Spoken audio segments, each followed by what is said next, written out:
कमलनाथ और दिग्विजय सिंह ने जो खेल ज्योतिरादित्य सिंधिया के साथ खेला, ठीक वही कहानी अशोक गहलोत ने सचिन पायलट के साथ दोहराई।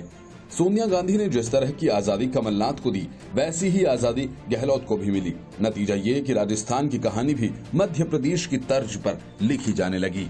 पायलट समर्थक करीब 24 विधायक अचानक हरियाणा के तावड़ू स्थित आईटीसी ग्रैंड होटल पहुंच गए और पायलट दिल्ली।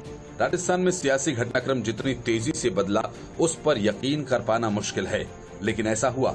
पायलट और गहलोत की खींचतान में कांग्रेस की ये सरकार भी गहरे संकट में फंस गई। सिंधिया की तरह राहुल गांधी यंग ब्रिगेड के अहम सदस्य रहे, पायलट भी उसी राह पर चलते दिख रहे हैं। वैसे सिंधिया और पायलट गहरे दोस्त भी हैं। सूत्र बताते हैं कि पायलट बीजेपी के संपर्क में हैं। सूत्रों के मुताबिक पार्टी की ओर से जब संपर्क करने की कोशिश की गई तो राजस्थान के कई विधायकों के फोन स्विच ऑफ आए। पता चला कि कांग्रेस महासचिव एवं राज्य के प्रभारी अविनाश पांडे भी शनिवार को जयपुर पहुंचे।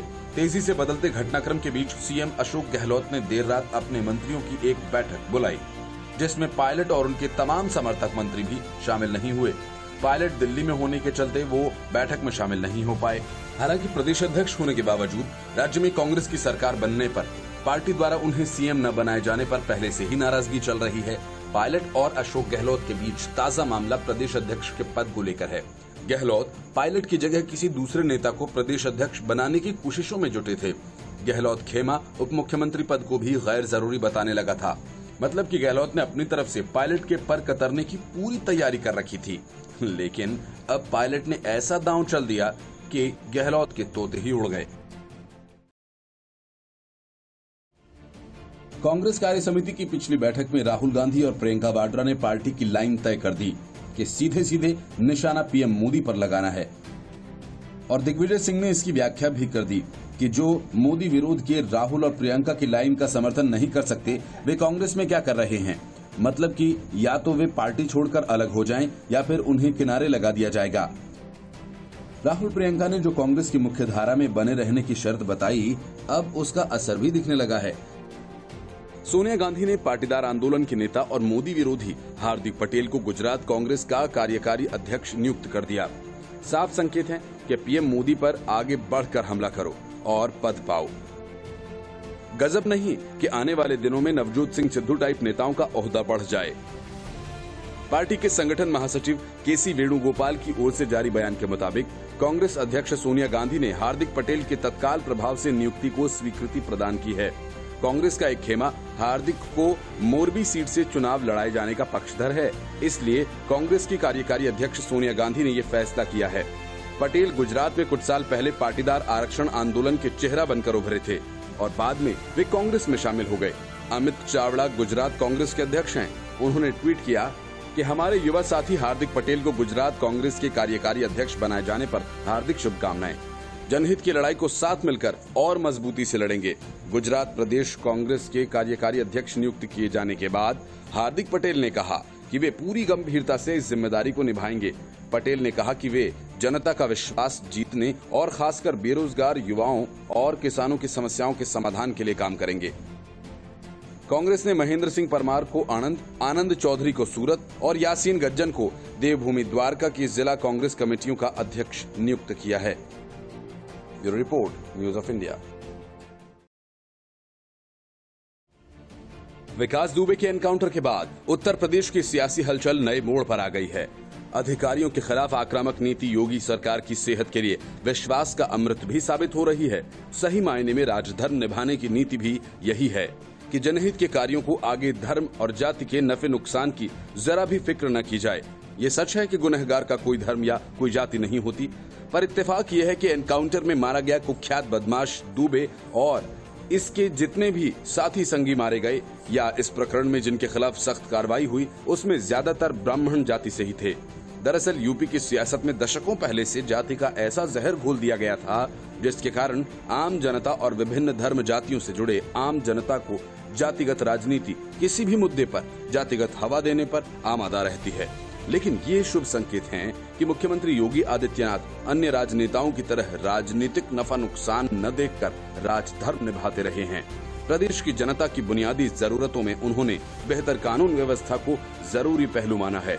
तारीख पर तारीख जैसी तकनीकी खामियों को महसूस करते हुए योगी सरकार ने कानून तोड़ने वाले अपराधियों से निपटने के लिए पुलिस को खुली छूट दी है। मुख्यमंत्री योगी का एक जुमला सुर्खियों में रहा है, अपराधी अपराध करेंगे तो ठोक देंगे। इन शब्दों में भले ही विपक्षियों और विरोधियों ने गलत अर्थ निकाल लिए हों, पर ये शब्दवाणी कानून व्यवस्था को चुनौती देने वालों के लिए हंटर है। ये ठोक नीति अपराध पर काबू पाने का सख्त आदेश है। आम जनता और व्यापारियों को गुंडों के आतंक से बचाने, महिलाओं की आबरू की हिफाजत के जज्बे का प्रतीक है।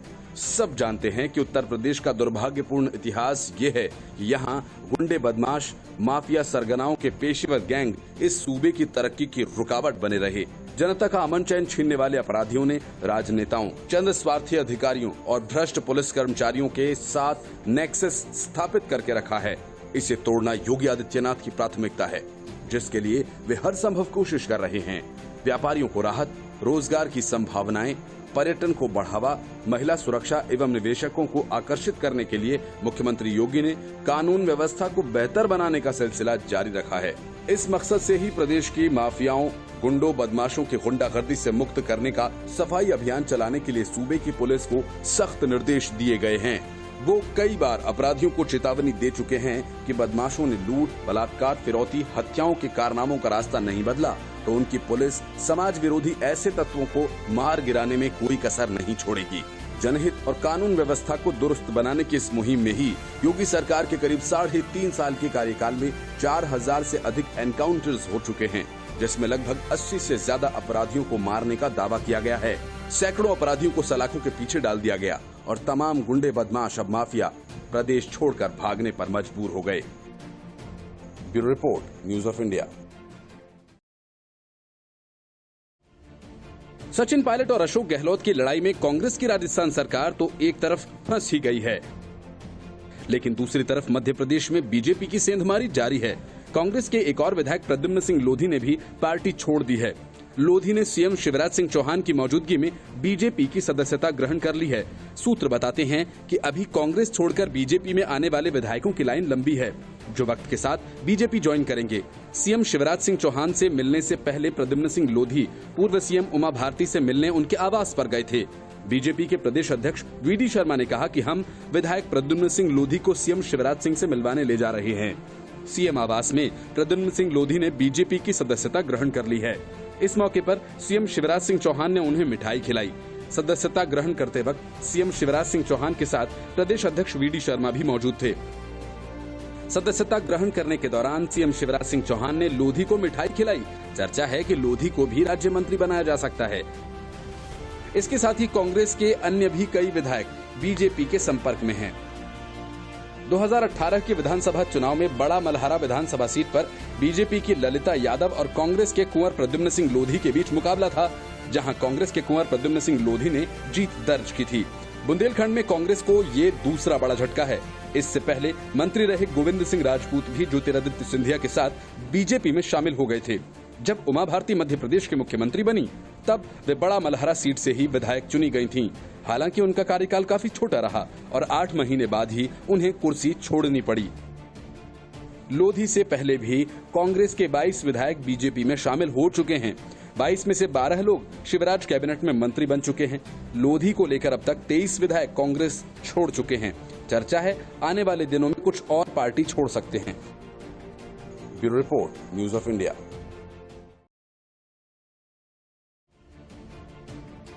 मध्य प्रदेश में कमलनाथ की सरकार लुट गई और सोनिया गांधी हाथ पर हाथ धरे बैठी रहीं। वैसे ही हालात अब राजस्थान में बन गए हैं। करीब 2 दर्जन विधायक राजस्थान से निकलकर हरियाणा और दिल्ली पहुंच गए हैं। जो पायलट समर्थक मंत्री हैं, उन्होंने गहलोत को घास डालना बंद कर दिया।